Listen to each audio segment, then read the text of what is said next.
கிறிஸ்தவர்களை கொடுமை செய்வதற்கு பதிலாக அவர் என்ன செய்தார்?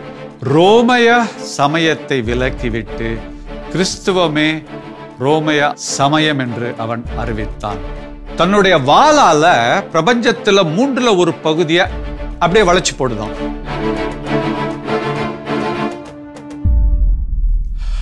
ஹலோ ஃப்ரெண்ட்ஸ், நலமா? கனவே வா வா என்ற நிகழ்ச்சியில மீண்டும் சந்திக்கிறோம். அருமையான விஷயங்களை நாம் கற்றுக்கொண்டிருக்கிறோம். இந்த நேரத்தில் ஒரு வகையான கனவை பற்றி நாம் சிந்திப்போம். இதை ஞான உதயம், ஞானோதய கனவுகள் என்று சொல்லுகிறோம். அதாவது இது ஆன்மீக துறையை சேர்ந்தது. இறைவன் சில ஆன்மீக காரியங்களை, ஞானத்தை நமக்கு உள்ளொளியாக கனவிலே கொடுப்பார். இந்த கனவு நம்மை ஆன்மீக விதத்திலே நம்மை வழிநடத்தும். நாம் இறைவனோடு ஒரு நேரடி தொடர்பு வைத்திருந்தால், அந்த ப்ளூடூத் ஆன்ல இருந்து பெயர் ஆயிடுச்சுன்னா, நமக்கு அன்றாடம் ஒவ்வொரு இரவிலும் இறைவன் ஏதாவது ஒரு அடையாளம் நமக்கு கொடுத்து, ஆன்மீக அடையாளம் கொடுத்து நம்மை வழிநடத்துவார். விவிலியத்தில் பார்க்கிறோம், கடைசி புத்தகம் திருவெளிப்பாடு ஆகமம். யோவான் எழுதிய அந்த புத்தகம் முழுவதும் பார்த்தோம்னா கனவுகளாவே இருக்கும். இதெல்லாம் ஞான உதய கனவுகள், ஞானோதய கனவுகள். இதை கார்ல் யுங் ஆர்கிடைப்ஸ் என்று சொல்லுவார். ஆர்கிடைப் என்பது நாம புதிதாக கத்துக்கூடிய காரியங்களை ஒரு நாள் நம்ம கத்துக்கிறோம்ல, அது முந்தைய இரவே நமது உள்ளத்திற்குள் இறைவன் கொடுத்து விடுவார். ஒரு ஞானத்தை கொடுத்து விடுவார். அந்த ஞானம் நம்மை காப்பாற்றும், நம்மை உயர்த்தும். பாருங்க, யோவான் திருவெளிப்பாடு அந்த புத்தகத்தை அவர் ஒரு கடிதமாக எழுதினார். உங்க எல்லாத்துக்குமே தெரியும்,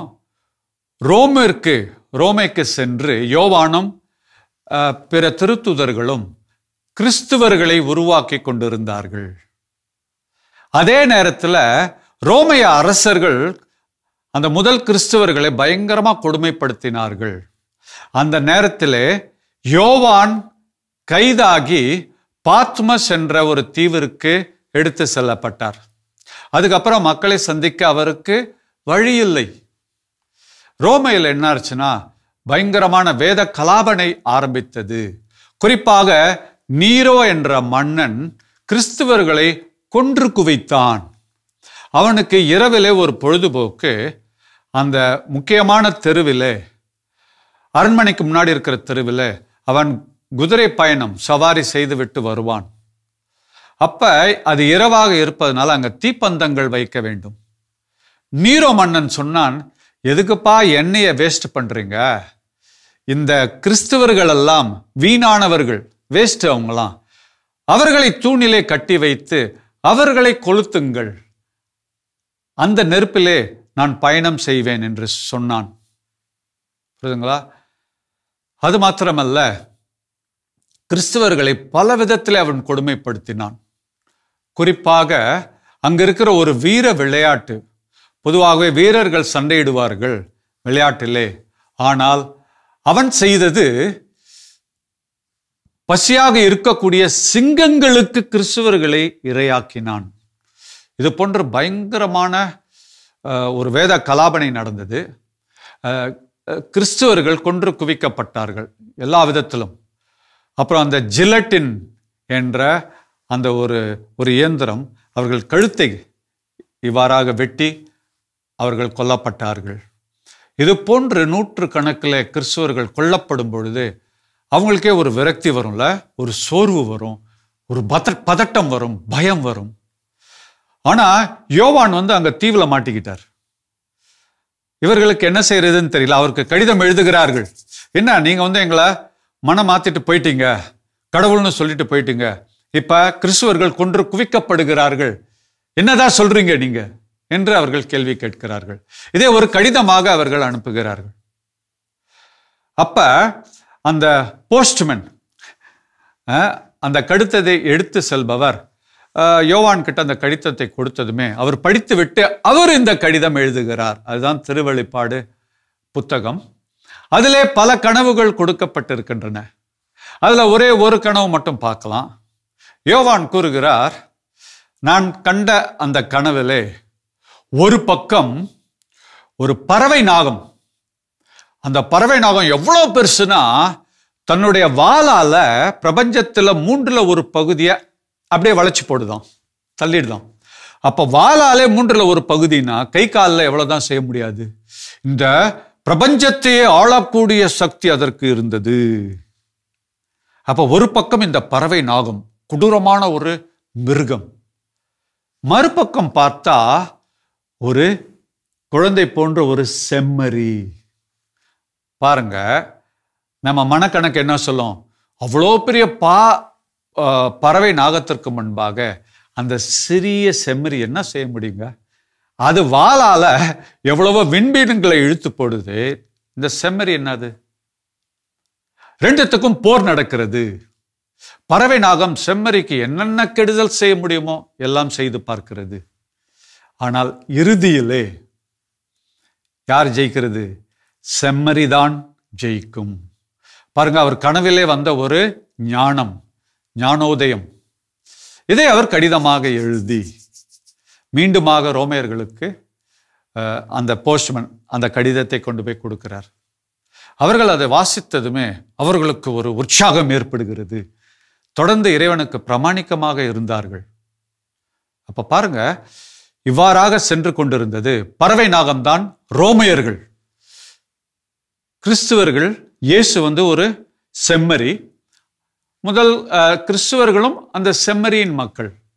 அப்ப பாருங்க, இயேசு வலுவிழந்தவராகவும் பறவை நாகம் ரோமையர்கள் வலுவுள்ளவர்களாகவும் தெரிந்தார்கள்.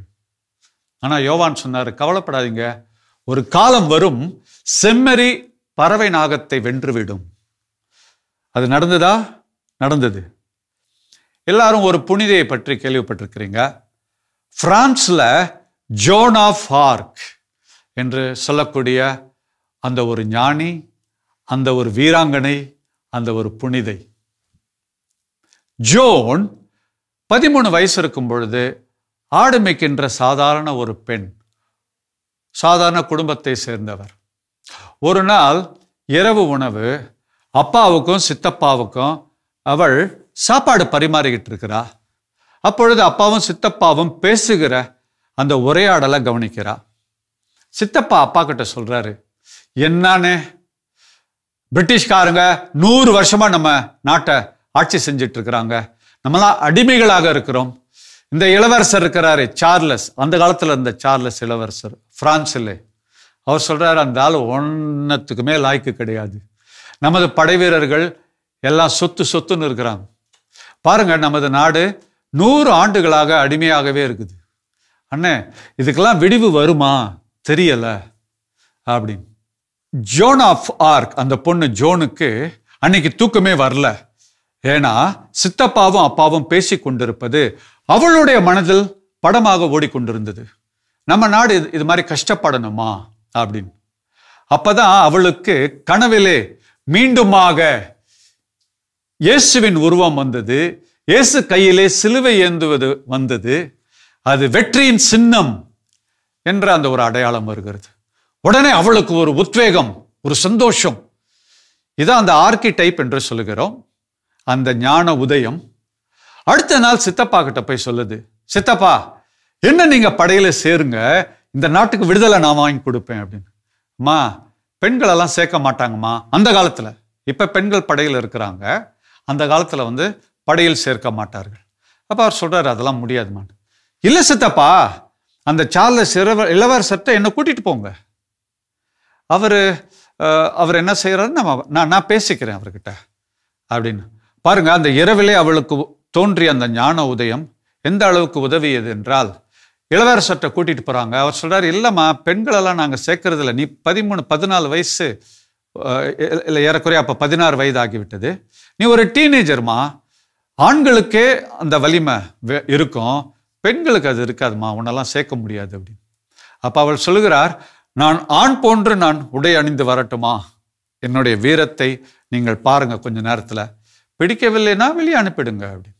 அவரும் சரி என்று சொன்னதுமே அந்த ஆண்கள் அணியும் அந்த உடையை அணிந்து கொண்டு தன்னுடைய வீரத்தை காட்டினால் இளவரசருக்கு மிகவும் பிடித்து விட்டது. உடனே அவளை படையில் சேர்த்தது மட்டுமல்ல, அவளுடைய 19வது வயதில் பிரான்ஸ் நாட்டின் அந்த படைக்கே தளபதியாக அவள் உயர்த்தப்பட்டாள். பாருங்க, அந்த நாட்களில் அவள் படையில சேர்ந்ததுமே அவளுடைய கனவுகளில் 3 அடையாளங்கள் தோன்றிக் கொண்டே இருக்கும்.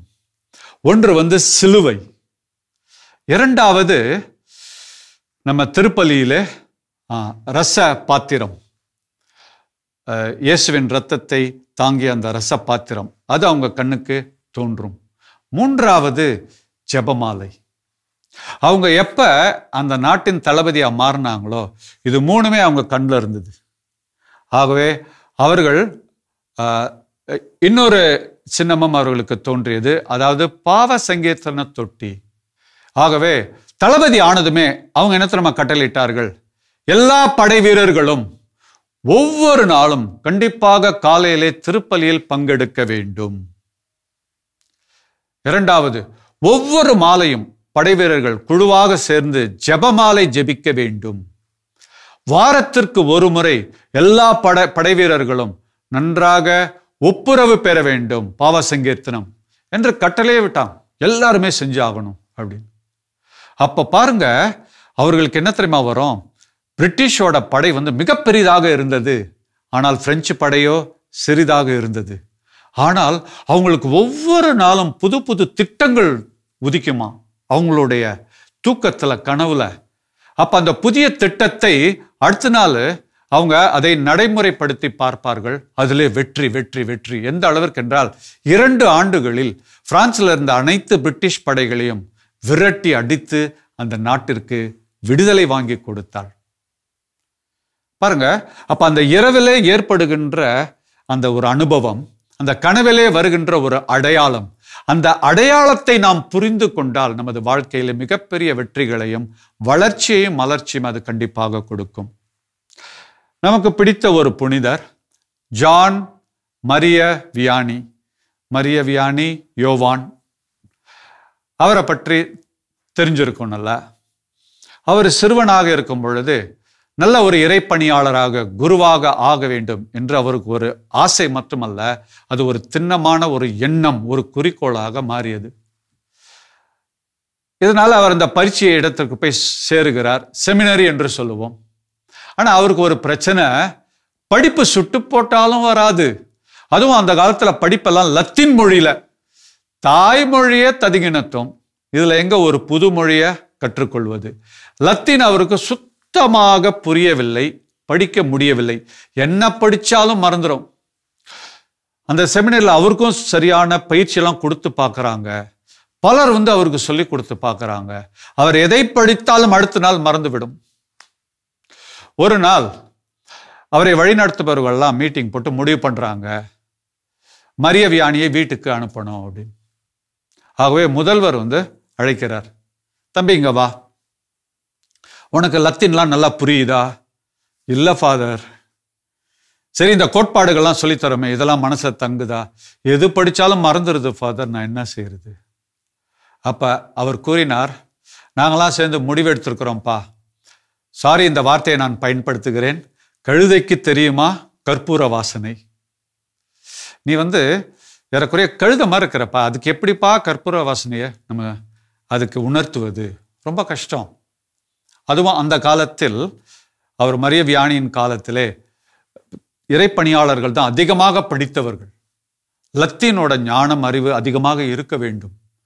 அப்போ அவர் சொன்னாரு, லத்தீனோட அறிவு இல்லாம உன்னை எப்படிப்பா நாங்க இறைப்பணியாளர் ஆக்குறது? அதனால நாங்கள் முடிவு செய்து விட்டோம், நீ வீட்டுக்கு போயிடு. பாருங்க, அவர் கூறினார், தந்தையே, கண்டிப்பா நான் ஒரு கழுதை தான். கற்பூர வாசனையே எனக்கு சரியாக புரியாது, வராது. நான் முழுமையாக ஏற்றுக்கொள்கிறேன். ஆனா நான் வீட்டுக்கு போறதுக்கு முன்னாடி உங்கள்கிட்ட ஒரு வார்த்தை மட்டும் நான் சொல்லட்டுமா? சொல்லுப்பா அப்படின்னு. அவருக்கு பாருங்க, இதுதான் அந்த இரவிலே கனவிலே இறைவன் இதை கொடுத்தால்தான் பகலிலே நமது ஞாபகத்துக்கு வரும். அவர் சொன்னாரு, நான் ஒரு கழுதை தான், நான் முழுமையாக ஏற்றுக்கொள்கிறேன். ஆனா ஃபாதர், பழைய ஏற்பாட்டில் பாருங்க, சாம்சன் ஒரு ஒரு கழுதையோட வாய் எலும்பை எடுத்து 3000 எதிரிகளை வீழ்த்துகிறார். ஃபாதர், கடவுள் ஒரு கழுதையோட வாய் எலும்பை வச்சு 3000 எதிரிகளை வீழ்த்த முடியும். அந்த அளவுக்கு கடவுளுக்கு வல்லமை என்றால் நான் ஒரு முழு கழுதை.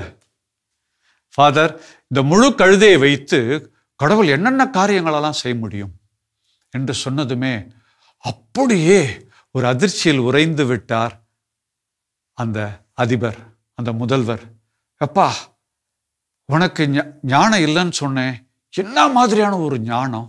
எவ்வளவு அருமையாக பழைய ஏற்பாட்டிலிருந்து நீ அழகா மேற்கோள் காட்டி நீ எனக்கு ஒரு பெரிய ஞானத்தை கொடுத்து விட்டால். நீ படிக்காமல் இருக்கலாம், ஆனால் நீ ஒரு படிக்காத மேதை, நீ ஒரு ஞானி. உனக்காக நான் கண்டிப்பாக உதவி செய்வேன். நீ ஒரு இறைப்பணியாளராக ஆக முடியும் என்று சொல்லி அவரை அவ்வாறாகவே இறைப்பணியாளராக மாற்றினார். சரி, அவர் ஒரு குருவானவராக இறைப்பணியாளராக இருந்தார். ஆனா என்னன்னா, அவருக்கு குருக்களுக்கு இருக்கக்கூடிய அந்த லத்தீன் அறிவு கிடையாது. அப்ப அவருடைய மறைமாவட்ட ஆயர் யோசிச்சாரு, சரி, படிப்பறிவு இல்லாத ஏதாவது ஒரு குக் கிராமத்திற்கு இவர் அனுப்பலாம் என்று சொல்லி ஆர்ஸ் என்ற இடத்திற்கு அவரை பங்கு தந்தையாக அனுப்பினார். அங்க போனதுமே திருப்பலிக்கு வந்ததே சொல்லுவாங்க, 17 பேரோ என்னமோ தான் திருப்பலிக்கே வந்தாங்க. ஞாயிற்றுக்கிழமை திருப்பலி. அது பெரிய கிராமம், ஆயிரக்கணக்கான மக்கள். ஆனால் திருப்பலிக்கு யாருமே வரதில்லை. அப்படிப்பட்ட ஒரு கிராமம். திருப்பலிக்கு வராம ஆண்கள் எல்லாம் பாருக்கு தான் போவாங்க, பெண்கள்லாம் வீட்டில் உட்காந்து அரட்டை அடிப்பாங்க. அது போன்ற ஒரு பழக்கம் இருந்தது. ஆனால் மரிய வியானி சென்ற சில நாட்களிலேயே 17 170 மாறியது. கொஞ்சம் கொஞ்சமாக அதிகரித்து அவர் பிரசங்கத்தில் வந்த ஞானத்தை பார்த்து மக்கள் எல்லாம் அப்படியே அதிர்ச்சியில், இன்ப அதிர்ச்சியில் உறைந்தார்கள். எந்த அளவிற்கென்றால் அவருடைய ஞானத்தை கேட்டு மிகப்பெரிய மந்திரிகள், ஆயர்கள், பேராயர்கள் அவரிடம் பேசுவதற்காக வருகிறார்கள். அந்த பட்லர் ஹெஜியோகிராஃபி என்ற புனிதர்களுடைய புத்தகம் கூறுகிறது, அவர் கிட்டத்தட்ட 20 லட்சம் மக்களுக்கு அவர் வழிநடத்துதலும் செய்திருக்கிறார், பாவ சங்கீர்த்தனம் ஒப்புரவும் செய்திருக்கிறார். அன்பார்ந்தவர்களே, பார்கள், கழுதை என்று மக்கள் நினைத்தார்கள். ஆனால் இறைவன் அவருக்கு அந்த கனவிலே ஞானத்தின் மூலமாக கிட்டத்தட்ட லட்சக்கணக்கான மக்களை வழிநடத்தி இருக்கிறார். புனித பிரான்சிஸ் அசிசியார், அவர் படித்ததே 4வது வகுப்பு தான். என்ன கேட்டா, அவரை முட்டாள் என்றே எல்லாருமே சொன்னாங்க. ஏன்? அவங்க அப்பா வசதியா இருந்தாரு, மிகப்பெரிய வியாபாரி. பிரான்ஸ் நாட்டிலிருந்து துணிகளை டன் கணக்கில் வாங்கி அவற்றை அதிக விலைக்கு விற்பனை செய்து பணம் சம்பாதித்தவர், கொடுத்த பணக்காரர். இவருக்கு எவ்வளோ பணம் இருந்ததுன்னா, இவர் கொஞ்ச நேரம் கடையில் அப்பாவுக்கு உதவி செஞ்சாலே போதும், கட்டுக்கட்டாக பணத்தை கொடுப்பார், நீ போய் நல்லா செலவு செய்யும். பிரான்சிஸ் அசிசியார் மாலை நேரத்திலே நண்பர்களோடு சேர்ந்து அந்த காசையெல்லாம் அவர் செலவழித்தார். ஆனா பாருங்க, ஒரு நேரத்தில் அவருக்கு இது ஒரு அனுபவம், ஆன்மீக அனுபவம். அது கனவாக இருந்திருக்கலாம். ஒரு பழைய ஆலயம், இடிபாடுகளுக்கு உட்பட்ட ஆலயம், அங்க போய் இவர் அப்படியே அங்க ஒரு பாடுபட்ட சுருவத்தை பார்த்து கொண்டிருக்கிறார். அப்ப அவருக்கு ஒரு ஞான உதயமாக வந்தது. நாங்கள் அதை கனவு என்றே சொல்லுவோம். அப்ப இவர் இயேசுகிட்ட கேட்டுட்டே இருக்காரு, இயேசுவே, எனக்கு என்ன செய்யறதுன்னு தெரியல, வாழ்க்கையில என்ன குறிக்கோள்னு தெரியல, எதை நான் நோக்கி செல்ல வேண்டும், எதை நான் அடைய வேண்டும், எனக்கு ஒண்ணுமே தெரியல, அப்படியே குழப்பமா இருக்குது, நீங்க தான் எனக்கு உதவி செய்யணும் என்று சொல்லும் பொழுது அவருக்கு கனவிலே இயேசுவிடமிருந்து வந்த ஒரு வாக்கியம், எனது ஆலயத்தை சரி செய் என்று வந்த அந்த ஒரு வாக்கியம்தான் அவரை புனிதராக மாற்றியது. ஃப்ரெண்ட்ஸ், நீங்க எவ்வளவுக்கு இறைவனோடு ஒரு உறவு நிலையில் இருக்கிறீர்களோ அந்த அளவிற்கு நீங்கள் என்ன செய்ய வேண்டும் என்பதை மிக தெளிவாக இறைவன் காட்டுவார். அது மாத்திரமல்ல, கரம் பிடித்து உங்களை நடத்துவார். நீங்கள் எப்பொழுது இறைவனோடு அந்த தொடர்பு நிலையில் இருக்கிறீர்களோ, குறிப்பாக 3 மணியிலிருந்து 4 மணி இரவிலே, அப்பொழுது வர அந்த கனவுகள் எல்லாமே உங்களுக்கு ஒரு ஞான உதய கனவாக இருக்கும். அதில் அடையாளமாக சில காரியங்கள் காட்டப்படும். அந்த அடையாளத்தை நீங்கள் நினைவாக மாற்றிவிட்டால் அதுவே உங்களை உயர்த்தும், உங்களது வாழ்க்கையை கண்டிப்பாக உயர்த்தும். உங்களுக்கு இருக்கும் எல்லா பிரச்சனைகளுக்கும் அது தீர்வாக மாறும். அது மாத்திரமல்ல, உங்களை பிறரை வழிநடத்தும் ஞானியாகவும் மாற்றும். புனித பிரான்சிஸ் அசிசியார் 4வது வரைக்கும் தான் படிச்சிருக்கார். ஆனால் அவருடைய கருத்துக்களை பற்றி ஆராய்ச்சி செய்து டாக்டர் பட்டம் வாங்கியவர்கள் 1000 பேருக்கு மேல இன்றைக்கு வரைக்கும். நீங்க பார்த்துருக்கிறீங்களா? சில பெரியவர்கள் இருப்பாங்க கிராமத்துல, சில பேரெல்லாம் படிக்காதவங்க, சரியா படிச்சிருக்கவே மாட்டாங்க. ஆனால் அவர்களுக்கு பயங்கரமான ஞானம் ஒன்று இருக்கும். பிறரை வழி நடத்துவதில் ரொம்ப அருமையாக செய்வார்கள். நமக்கெல்லாம் தோணும், இது எங்கிருந்து வருது? அவர்கள் இரவிலே தூங்கும் பொழுது இறைவன் அது ஞான ஒளியாக, ஞான உதயமாக அவர் கொடுக்கிறார். பகலிலே எந்த நேரத்தில் தேவையோ அவர்கள் இறைவனோடு தொடர்பு கொண்டிருக்கும் பொழுது கண்டிப்பாக குறிப்பிட்ட நேரத்திலே அவர்களுக்கு அது உறுதுணையாக வந்து அவர்களை காப்பாற்றும், அவர்களை உயர்த்தும். நம்ம பலவிதமான புனிதர்களை பார்த்திருக்கிறோம். அவர்கள் எல்லோருக்குமே இது போன்ற ஒரு ஞான உதயம் வந்து அவர்களை உயர்த்தி இருக்கிறது. இந்த ஞான உதயம் எவ்வாறு நமது அன்றாட வாழ்க்கையில் கூட நம்மை வழிநடத்தும் என்பதை பார்க்கலாம். அமெரிக்காவிலே டேவிட் ஹென்றி லீ என்ற ஒரு வியாபாரி இருந்தார். அவர் என்ன செய்வார்? இந்த கூடாரங்கள் அமைப்பதற்காக அந்த துணிகளை செய்பவர். அதை அவர் உருவாக்குவார். கேன்வஸ் என்று சொல்லுவோம். கூடாரங்களுக்கான துணியை அவர் நெய்வார், அதாவது இயந்திரங்களை வைத்து. ஒரு முறை தென்னாப்பிரிக்காவில் தங்க சுரங்கம் 100 கணக்கில் இருக்குதுங்க. அதில் ஒரு தங்க சுரங்கம் அவருடைய தொழிலாளர்களுக்கு மதிய உணவு சாப்பிடுவதற்காக கூடாரங்கள் அமைக்கணும். அதனால 10 டன் அந்த கூடார துணியை ஆர்டர் பண்ணியிருந்தாங்க. இவர் அதை கப்பலிலே அமெரிக்காவிலிருந்து அனுப்பினார், சரக்கு கப்பலில். அவருக்கு ஆசை, அங்க போயிட்டு மற்ற சுரங்க கம்பெனிங்கெல்லாம் இருக்குது, அவர்களிடமும் ஆர்டர் எடுத்தால் அதிகமாக நம்மால் விற்க முடியும். அதனால அவங்களெல்லாம் நேராக சந்திச்சு நமது இந்த கேன்வஸ் துணி, கூடார துணியை பற்றி சொல்லலாம் அப்படின்னு அவர் வந்து பயணிகள் கப்பல்ல பயணம் செய்கிறார். அவர் தென்னாப்பிரிக்கா அடைந்தார். அதே நேரத்தில் அந்த சரக்கு கப்பல்ல வந்த அந்த துணிகளும் சேர்ந்திருக்கணும். ஆனால் அங்கு சென்று அவர் கேட்குறாரு. அவங்க சொல்றாங்க, மன்னிக்கணும், அந்த சரக்கு கப்பல் வந்துட்டு இருக்கும் பொழுது பாதியிலே அது பிரேக் டவுன் ஆயிடுச்சு, அந்த என்ஜின் வந்து செயல்படவில்லை, அதை ரிப்பேர் பண்ணிட்டு இருக்கிறாங்க, கூடிய சீக்கிரம் வந்துடும் நாளைக்கு நாளான்னைக்குன்னு. அவர் ஆர்டர் கொடுத்த கம்பெனியில் போய் சொல்றாரு, மன்னிச்சுக்கோங்க, ஒரு 2 நாள் காத்துருங்க, அந்த துணி வந்துடும் அப்படின்னு. 1 நாள் 2 நாள் என்று சொன்னது 1 மாதத்திற்கு மேல் ஆகிவிட்டது. அப்போ அந்த ஆர்டர் கொடுத்த கம்பெனி, அந்த மேனேஜர் ரொம்ப அப்செட் ஆயிட்டார். அவர் சொன்னார், சார், 1 மாதத்துக்கு மேலெல்லாம் எங்களால் காத்திருக்க முடியாது. ஏன்னா பணியாளர்களுக்கு மதிய உணவு சாப்பிடும்போது கூடாரம் தேவை. அதனால நாங்கள் என்ன பண்ணிட்டோம், உங்கள் இதை கேன்சல் பண்ணிட்டு நீங்கள் துணி எடுத்துகிட்டு அப்படியே உங்கள் ஊருக்கே போங்க, நாங்கள் வேற ஒரு கம்பெனியிலேருந்து கூடார துணி வாங்கி கூடாரங்கள் அமைச்சிட்டோம், அதனால் எங்களுக்கு உங்கள் துணி தேவையில்லை என்று. உடனே நமக்கு இந்த ஒரு நிகழ்ச்சி நடந்துச்சுன்னா என்ன தோணும்? நமக்கு கோபம் பயங்கரமாக வரும். யார் மேலே? அந்த கம்பெனி மேலே கோபம் வரும், கடவுள் மேலே கோபம் வரும், எல்லார் மேலேயும் கோபம் வரும். அந்த டேவிட் லீ என்ன நினைச்சார்னா, ஒரு கதவு மூடப்பட்டால் வேறு ஒரு கதவு கண்டிப்பாக திறக்கும் என்று அவர் நினைக்கிறாரு. அவங்க எப்போ கேன்சல் பண்ணாங்களோ அடுத்த நாளே துணி வந்து சேர்ந்துருச்சு. இப்போ என்ன செய்யறது? இந்த துணி எப்படியாவது விற்க வேண்டும் இந்த நினைத்து கொண்டே தூங்கினார். அப்பொழுது அவருக்கு இரவிலே தூக்கும்போது அந்த 3 மணிக்கு ஒரு கனவு வருது. அதில் வந்து ப்ளூ கலரில் பேண்ட் யாரோ போட்டிருக்கிற மாதிரி அந்த பேண்ட் மட்டும் அவருக்கு ஒரு அடையாளமாக வருது. காலையில் எந்திரிச்சதுமே அவருக்கு டக்குன்னு ஒரு ஐடியா வந்துருச்சு. அவர் என்ன தெரியுமா செஞ்சாரு? அதை நினைத்து கொண்டே நடந்து கொண்டிருக்கும் போது ஏற்ற மாதிரி தொழிலாளர்கள் வராங்க. அவங்களுடைய பேண்ட் பார்த்தா அந்த முழங்கால் இடத்துல கிழிந்திருந்தது.